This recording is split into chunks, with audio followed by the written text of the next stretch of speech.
It started with favor. Joseph had saved Egypt. His family was honored, welcomed, respected. But time passed. A new pharaoh rose who didn't care about Joseph or his story. He saw the Israelites multiplying, strong, prosperous, and he got scared. Fear turned into control. Let's oppress them before they overpower us, Pharaoh said. So Egypt turned on them. Hard labor, cruel treatment, slavery. But the more Pharaoh crushed them, the more they multiplied, the more they grew. God's hand wasn't gone, so Pharaoh got desperate. He commanded something unthinkable. Every Hebrew baby boy, kill him. But God was already moving. Two brave midwives, Shiphrah and Puah, refused. We fear God, not Pharaoh. They lied to save lives, and God honored them for it. Evil was rising, but so was courage. And out of that darkness, a child would soon be born, one who would confront kings. This was only the beginning. The Exodus was coming. Good morning, everybody, and welcome to this beautiful Tuesday morning here at Wake Up Different. What happens when God starts blessing you? That's what we're all looking for. And the system gets nervous. Exodus 1 shows us something powerful. Israel multiplies. They prosper, they grew. And the moment they grew, oppression began. Sometimes the resistance in your life is the proof that God is moving you. This is Wake Up Different.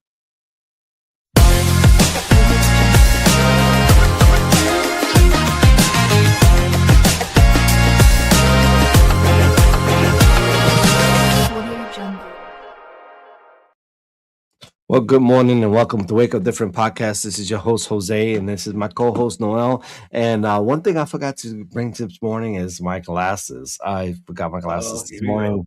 I didn't want to go back into the room downstairs and wait and bother everybody else while I'm walking and rouse up the dog and for her to go crazy and stuff like that. But I'm going to do my best to read the best I can today.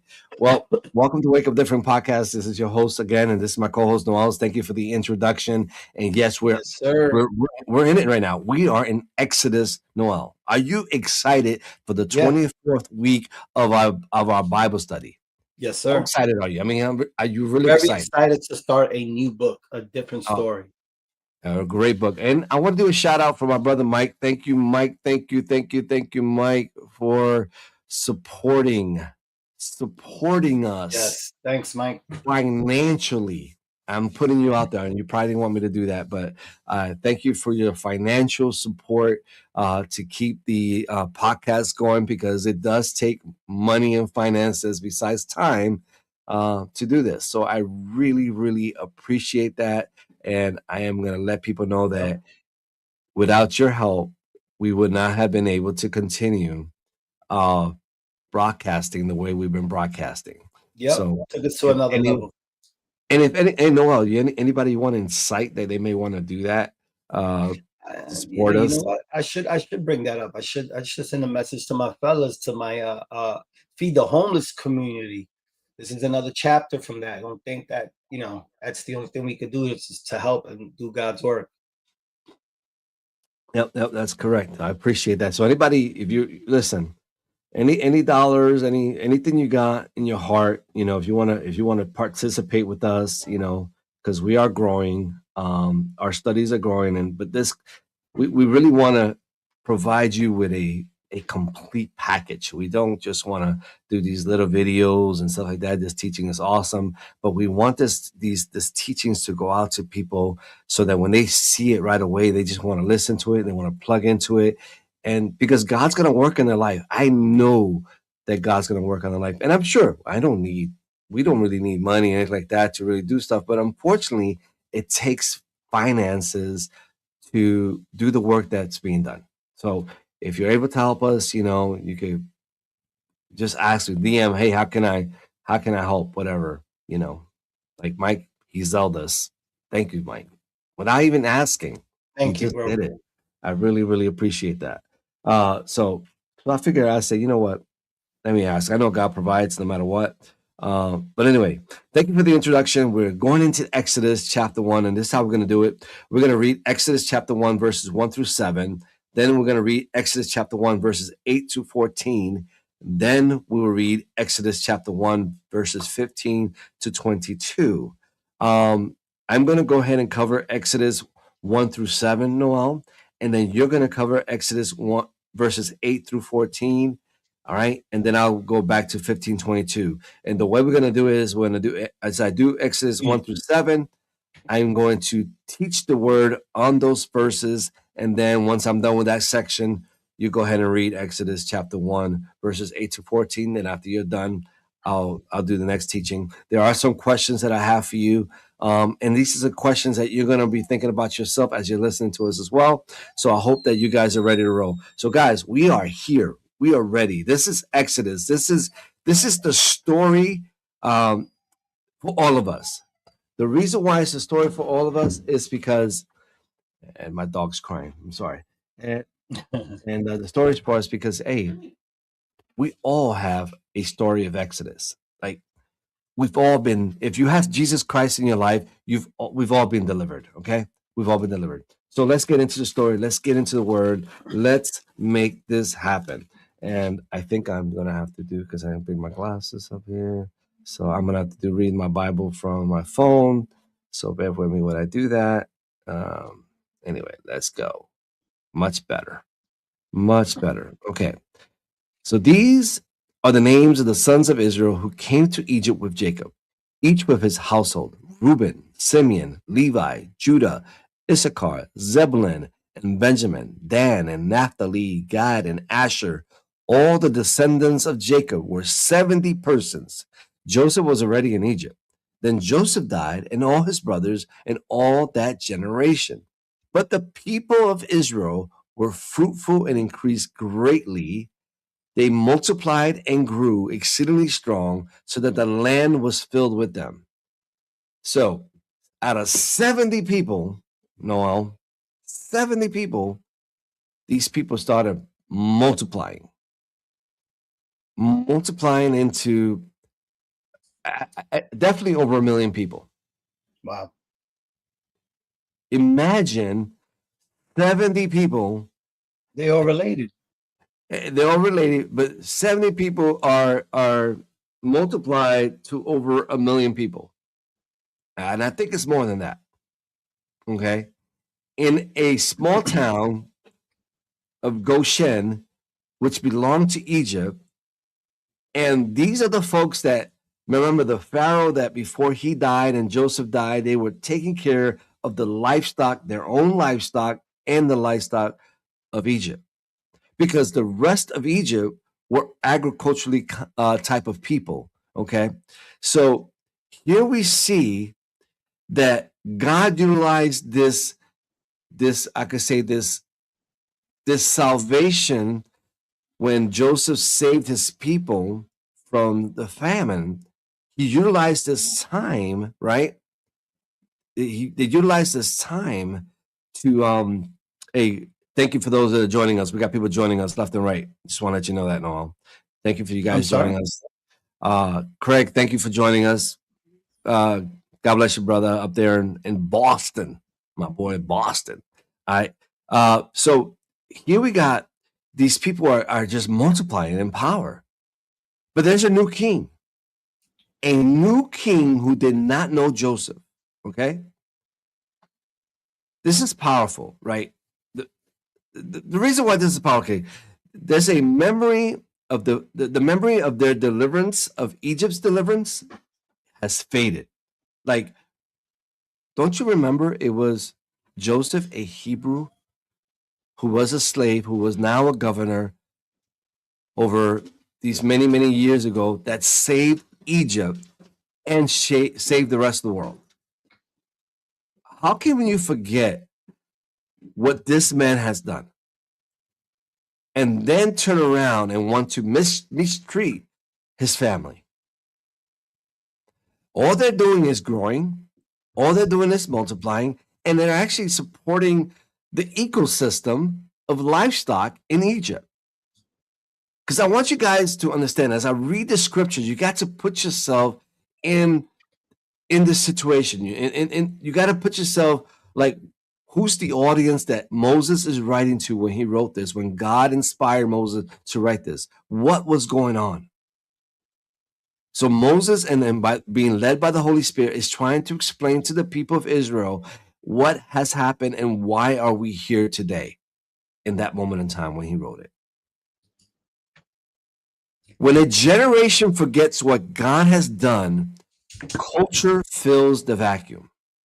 When a generation forgets what God has done, culture fills the vacuum. This is what's happening with us today in our country.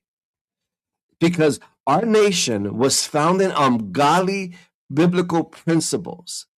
The moment you start taking the Bible from school and prayer from school and out of the culture, we have a vacuum. And that vacuum is this right now. And I think I lost Noel. Come back. All right. So there was a spiritual amnesia that leads to oppression. And here's the question that I have for you guys. How does a society forget its deliverance? How does a society forget its deliverance?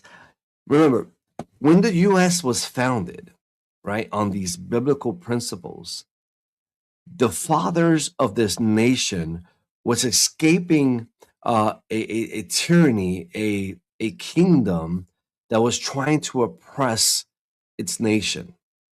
So when they came here, they came to be free and to serve the God Almighty in their freedom, which is why we have the great United States of America. Okay. In Egypt, right, Joseph was the one that God utilized to save Egypt and to save the people of Israel. But yet, it seems here as they grew in numbers, Pharaoh forgot about Joseph. They did not even know Joseph. I mean, the story wasn't told. Which, let's go in verse 8. Now there arose a new king over Egypt who did not know Joseph. He said to his people, behold, the people of Israel are too many and too mighty for us. Come, let us deal shrewdly with them, lest they multiply. And if war breaks out, they join our enemies and fight against us and escape from the land. I want to pause there. Behold, the people of Israel are too many and too mighty for us.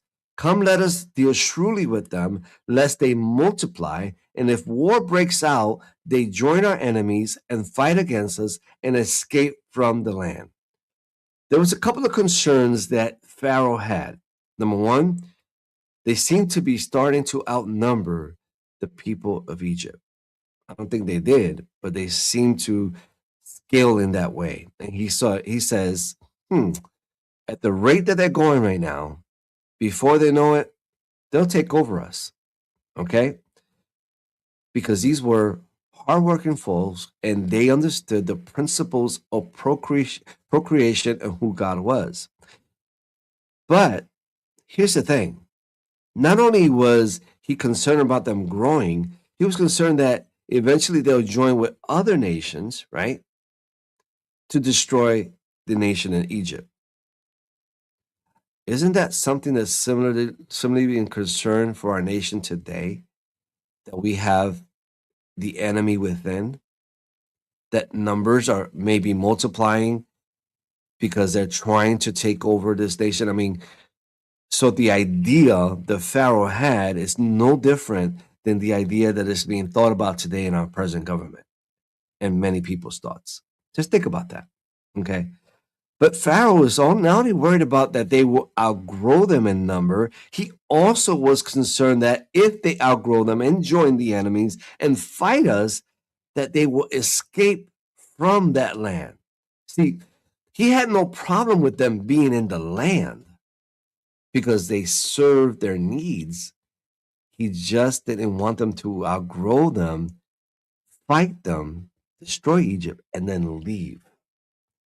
Apparently, must have been a buzz or a message going around the camp of Goshen, going around the people of Israel, of the promise of God, saying that we have a promised land that we need to return to.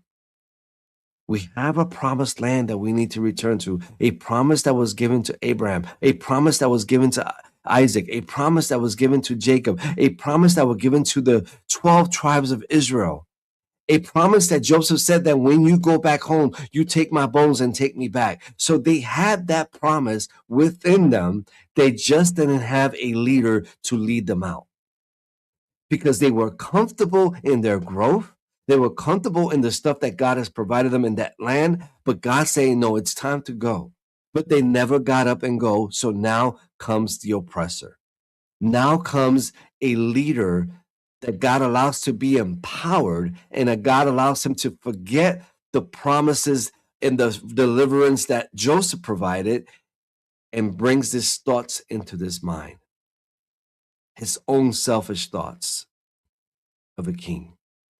And this is what he decides to do. Therefore, they set taskmasters over them to afflict them with happy burdens. They built for Pharaoh store cities, Pithom, and Ramesses. But the more they were oppressed, the more they multiplied and the more they spread abroad. And the Egyptians were in dread of the people of Israel. Now, not only was this causing an issue for the king, now the people of Pharaoh are listening to what this king is thinking and saying. Now they're also being in a distasteful outlook of these neighbors, of these people in Goshen that are now working as slaves in the land. So they ruthlessly made the people of Israel work as slaves and made their lives bitter with harsh service in mortar and brick, and in all kinds of work in the field. In all their work, they ruthlessly made them work as slaves. So you can see the development here that basically Pharaoh and his people utilized the people of Israel as slaves to build brick and mortar. If you have not been to Egypt or seen pictures of Egypt, you've seen these pyramids, you've seen these everything that's made out of mortar, a pit, and so forth. So, and do you imagine that people are saying, how did these pyramids were built? How these structures were built? Well, Israel had some part in that, not all of it, but Israel did have a major part of that, building those things.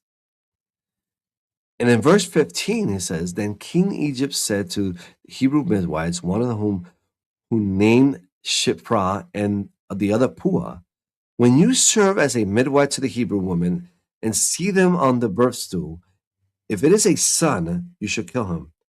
But if it is a daughter, she shall live. But the midwives feared God and did not do as the king of Egypt commanded them, but let the male children live. So the king of Egypt called the midwives and said to them, why have you done this? And let the male children live. The midwives said to Pharaoh, and this was a lie, but we'll get into that in a minute. But the Hebrew women are not like the Egyptian women, for they are vigorous and give birth before the midwife comes to them. So God dealt with the midwives, and the people multiplied and grew very strong. And because the midwives feared God, he gave them families. Then Pharaoh commanded all his people, every son that is born to the Hebrews, you should not cast into the Nile. You shall cast into the Nile, but you should let every daughter live. There's a lot of stuff going on here. And I want to try to break this down as best as possible and bring it to today. Okay. Pharaoh, seeing that the people are multiplying, so let me reduce the numbers. And how do we reduce the numbers? Number one, we attack the male. We attack masculinity. We attack the man of God, the man that God has formed on this earth. We attack what keeps the family together. And let me tell you, this is exactly this systematic mental state of this Pharaoh and the Egyptians, but it led from Pharaoh, was a spiritual demonic attack on the masculinity of the nation of Israel. And not only the nation of Israel, his own people as well. Because if you're thinking that way, you probably think about that as well for your own people. Because if you don't know history, right, the pharaohs in that time, they castrated a lot of actually leaders and kingdoms back then. They castrated the men, and I forgot what they called them when they were made, but it's maybe somebody can remind me, can put a comment on there and say this is what it was, but I forgot what they were called. There's a name for them. But they castrated these men because a lot of times they would take care of their wives and their daughters and all the things, and they didn't want their wives to have sexual relationship with their servants. Okay. So this was a masculinity attack. Today in our nation, okay, masculinity is on an uprise, an attack on masculinity, right? And let me tell you, God made men for a reason.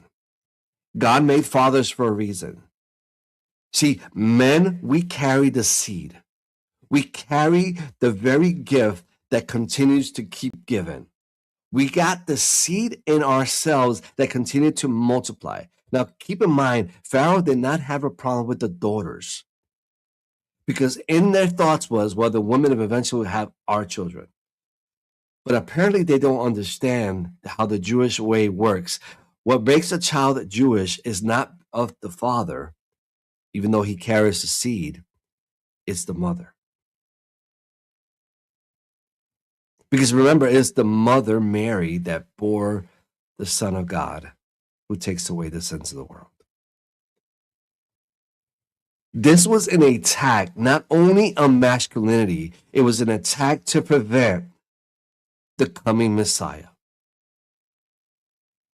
The coming Messiah, which eventually going to be Jesus Christ. But before the Jesus Christ, the real Messiah came, there was going to be a preeminent Messiah type, prophet type, Moses. See, the enemy, Satan, knew this.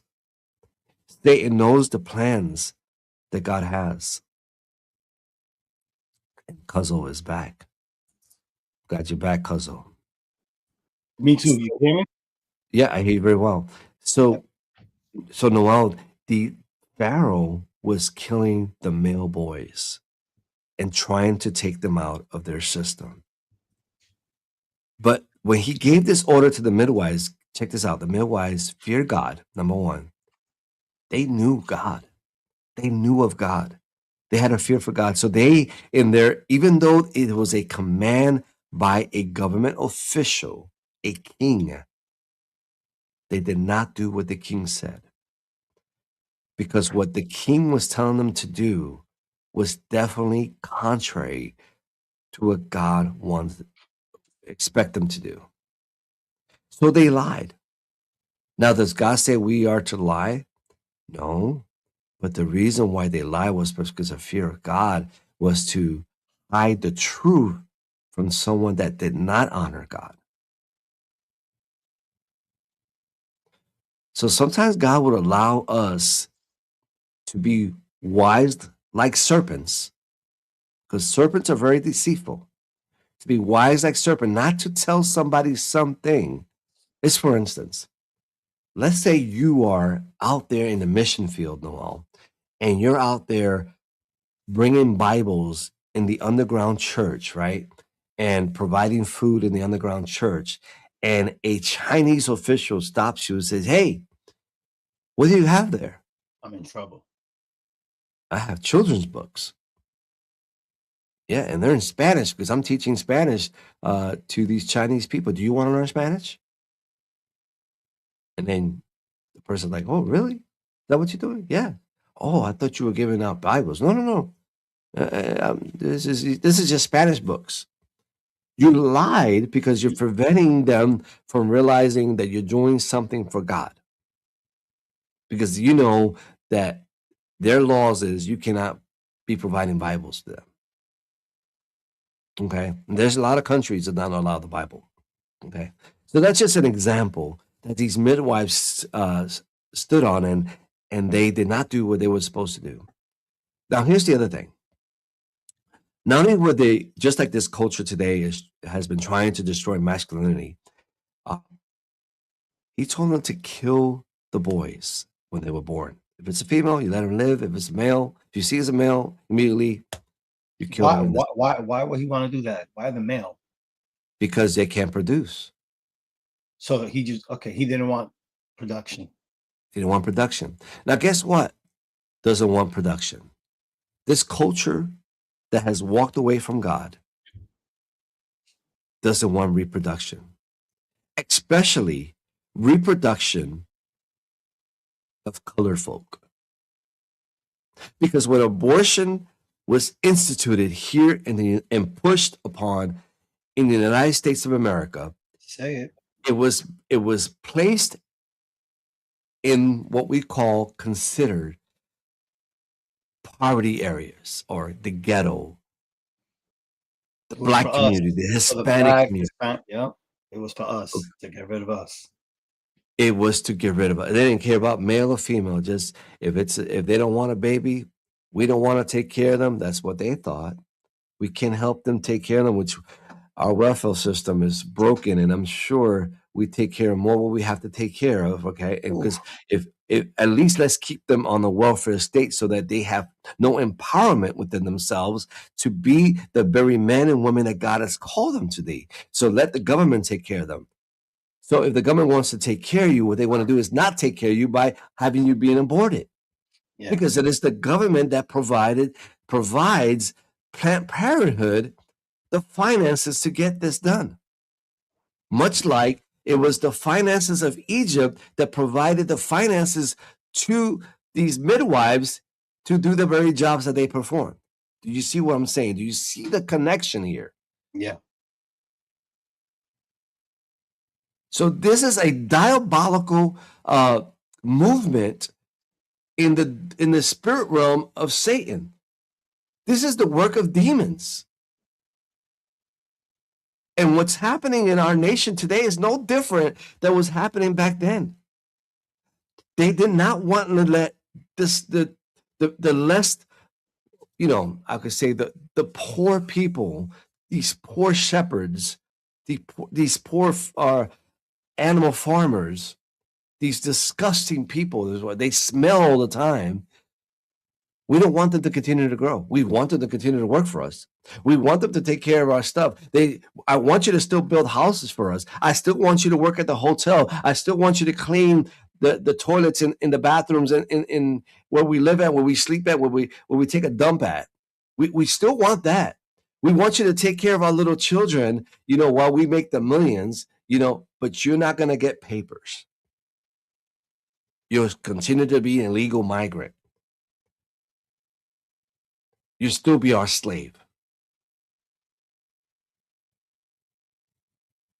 It's not that I am for or against immigration, whatever, illegal immigration. It's not that. You know what I'm against? I'm against people abusing power of the innocents because they don't know better. I have people working for me that are immigrants. And they have papers though. They're here legally. And they're nervous. And they're nervous, right? And just because they come from another country and so forth, doesn't mean I pay them less than I would pay someone that is here as a citizen. Cousin, you know that, right? Absolutely. But I know there's people out there. Jose pays good. I pay good though. Don't call me up for a job. I don't have any work right now. Not yet. I like to take care of I take care of my guys.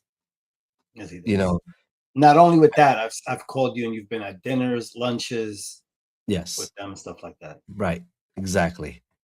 So God knows my heart, and I'm sure a lot of people out there, you take care of your workers and stuff like that. But listen.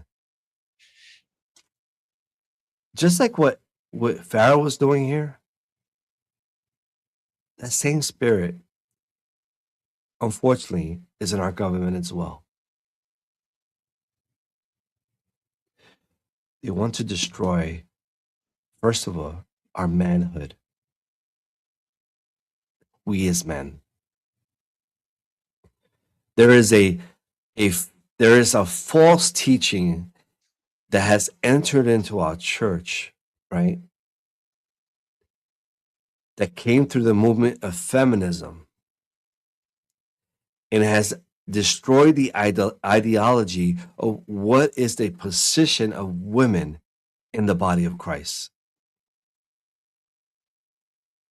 You see, men, we are to lead our households.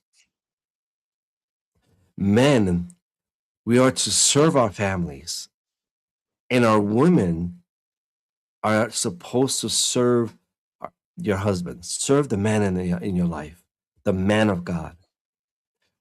Our sisters are supposed to be similar to Sarah, who called Abraham Lord. But unfortunately, I know there are women that will respect their boss or whoever God has placed in their position of power more than they will respect their own husband. You will get up in the morning to go to work, right? To go serve for that paycheck. Am I losing you again? No, I hear you. That paycheck, to serve that paycheck. But when your husband needs your active servant in his life, you complain.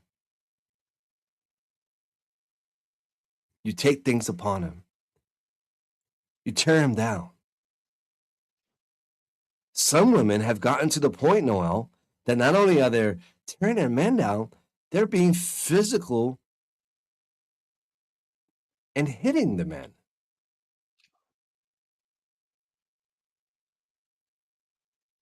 And that is not so. The man should not lay the hands on a woman, and neither should women lay hands on a man because they're a guy. That's because you have lost respect because of this message of the destruction of masculinity, right? In this country, in this culture. I'm not just going to say country, in this culture. This is why we have more men who have transgendered into trying to be a woman when God has called them to be a man.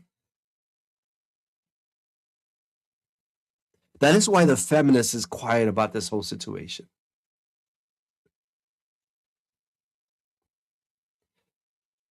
Because the point of attack is, let's continue to take attack to the image of God, which is men. You see, Pharaoh had no idea who God was. Pharaoh had no idea that we were created in his image. So that is why it was so easy for him to try to kill the male child. Because Pharaoh thought himself, among the 100 gods that he served, that he himself was a god.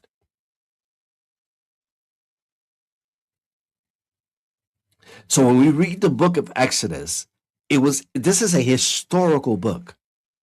It's something that really happened.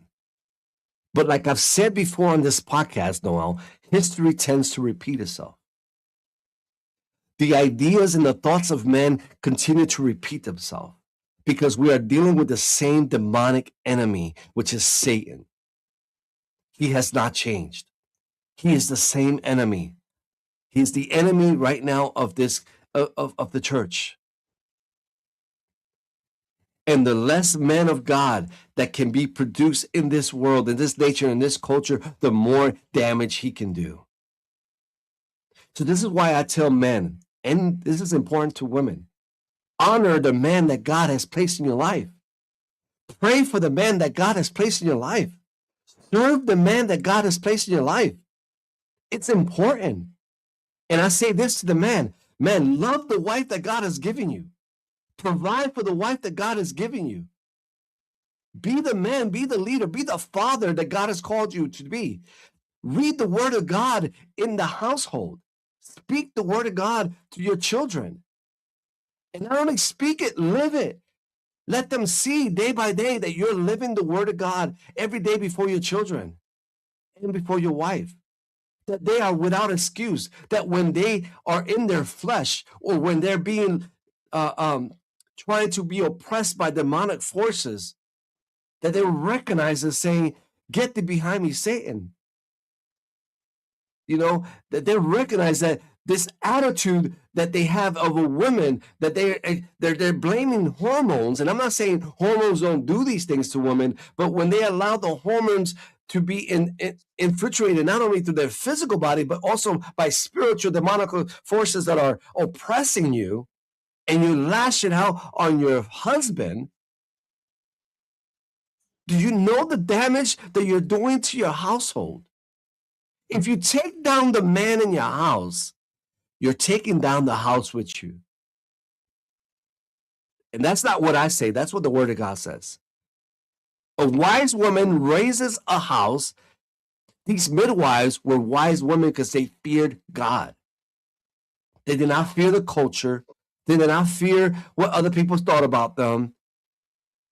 They did not fear their boss. They feared God. So the question is, who you as a woman do you fear? And the question to men is, who you as a man, who do you honor?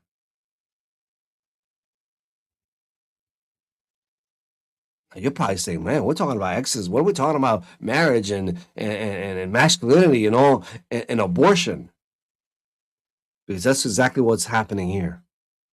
An attack on masculinity, an attack on immigrants, keep them slaves, keep them illegal, keep them in bondage. And not only that, let's kill their babies. Let's abort them. We don't need them to have babies. We need them to just work for us, to serve our needs, because I have to go be busy, make Hollywood films for people to be filled with nonsense that they call entertainment. I don't know what people call entertainment today, because what I see today is not entertainment. It's garbage. Complete garbage. I don't know what people call music today. I had this great conversation with my son yesterday. I'm like, son, we've taught you what you should be listening to. Now, I'm not going to tell you what you're going to listen to. It's by your choice. And he comes back to me with, Dad, you watch secular movies. And I said, let me tell you something. Number one, I don't watch as many secular movies as I used to be. Number one, I've come away from that. And I tell you right now, never did I let you watch any kind of nonsense. I made sure that when you watch something, it was not going to be nonsense. I mean, it was still nonsense, but not the nonsense that's out there. And the music that I listen to, you see me listen to, and you've paid attention while I drove with you, was never crap. I don't care if it was my culture's music, whatever. I always try to make sure I listen to the right thing. And you and I know, I talked about this yesterday when you talked to your dad, that we know that the music industry is infiltrated with demonic forces. You gotta be part of it to make it. And actually, there's a story in the book of Exodus when we get there. When we get there, there's going to be talking about secular music.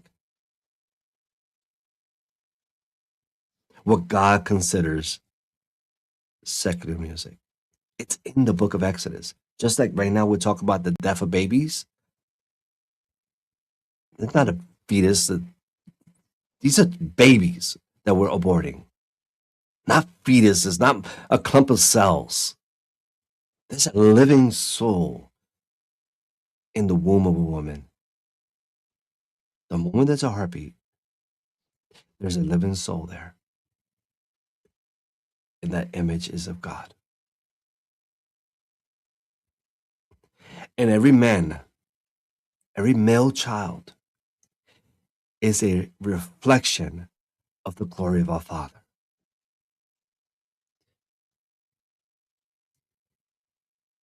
When the world destroys that,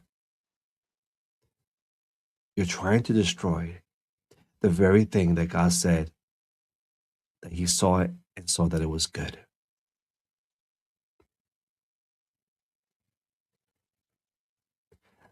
I know we're in Exodus chapter 1, but this is the attack by Pharaoh being used by Satan that God placed in power. We're going to learn that. God placed this Pharaoh in power in this very time. And he did the very things that he tried to do.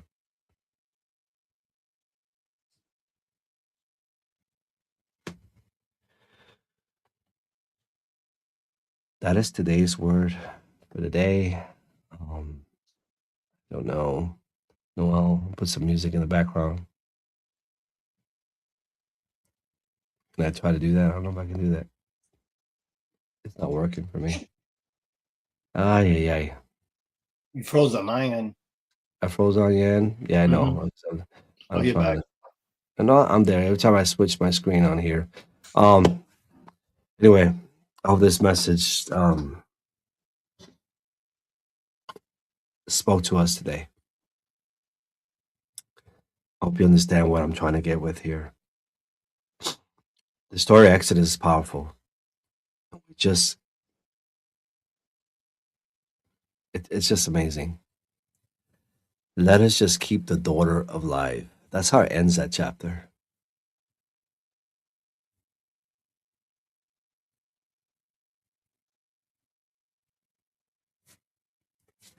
That's how it ends in that chapter.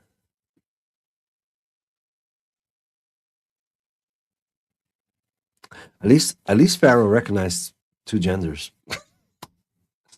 unlike our culture today. But anyway,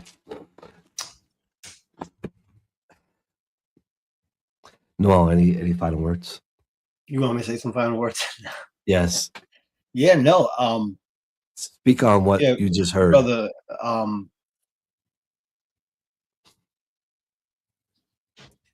You know, it's definitely everywhere. We're definitely in a spiritual warfare. Everywhere I go, a new church that I went to this weekend, it was like what we're speaking about now. It's like everything I'm seeing online that comes across, you know, the podcasts that I watch about God, Jesus, and stuff like that. And it's like everyone is saying the same message.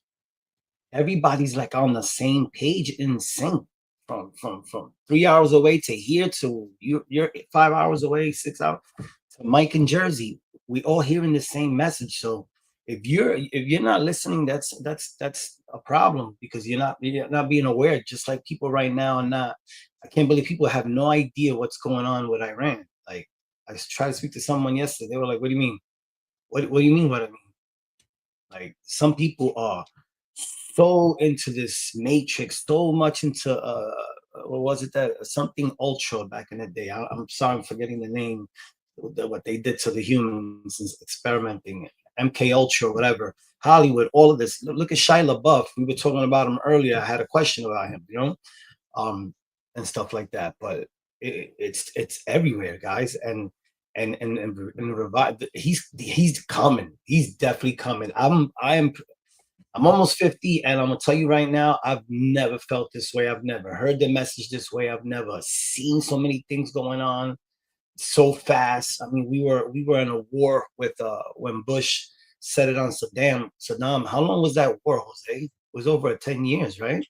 Yeah, it was in 2011, 2001. I'm sorry.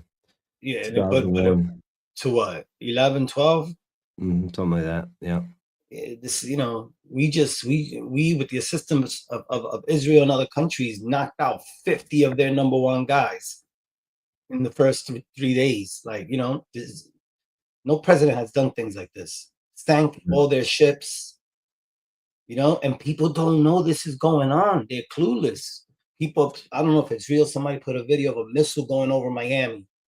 It could happen. Cuba's right there. There's a Russian submarine chilling right on Cuba's dock. Yeah.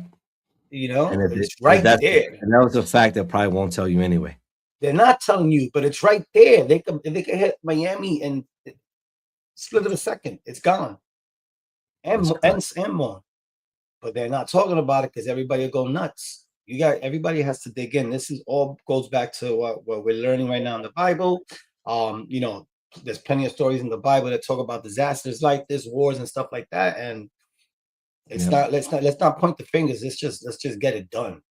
Yeah, it's amazing how I read Exodus here, and you know, you see the thought pattern of a king saying, "Hey, these people are multiplying, and what happens if these people turn on us and they join hands with our enemies, right, to overturn a country?" Right? His thoughts. I'm not saying his thoughts were wrong, you know, because you know that's what people did. You know, they infiltrated into countries and took over.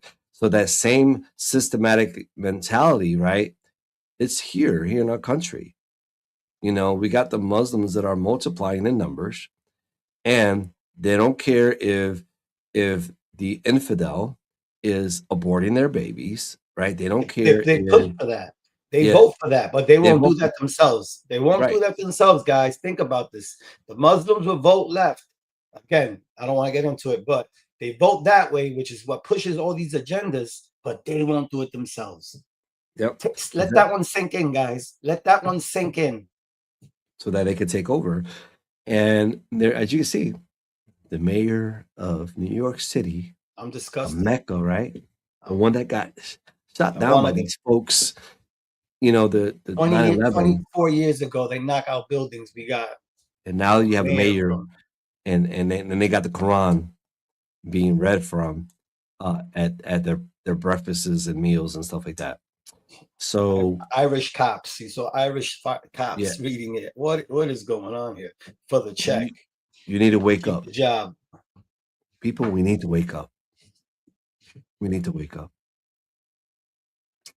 I'm not saying we do what Pharaoh says, you know, kill these. No, that's not what I'm saying. I'm saying, well, we let him know that that spirit is here in this country right now. And that's what's happening, little by little. Dissecting by dissecting. They're dissecting our nation. And guess who's gonna be the one they're gonna go after? It's gonna be the church. Oh, they're already doing it. And they're gonna do it, but they're gonna do it in a point. Now, here's the thing. Just like you have ICE officers doing what they're doing, right? That's just a example. That's letting us see what's gonna happen. What's gonna be the not norm? To immigrants. That's gonna be the norm, but guys. to the church. This is Thank you, Jose, for saying that. That is true. It's just we're getting desensitized to it. If that's the right word? Did I say the right word? Desensitized. Yeah, desensitized. It's that's basically what they're doing. Right. You break down and you say, well, we did it to the immigrants. Now we're gonna do it to American felons. You know, it's gonna start with the Christians. Felons. Yeah, because of them, the Christian believers, which a majority voted for this. If you don't want this to happen again, we need to get rid of the Christians. It's coming, guys. It's here. It's already here. Right? We gotta stop it. We gotta cut it where it's at. In here today, in our own country.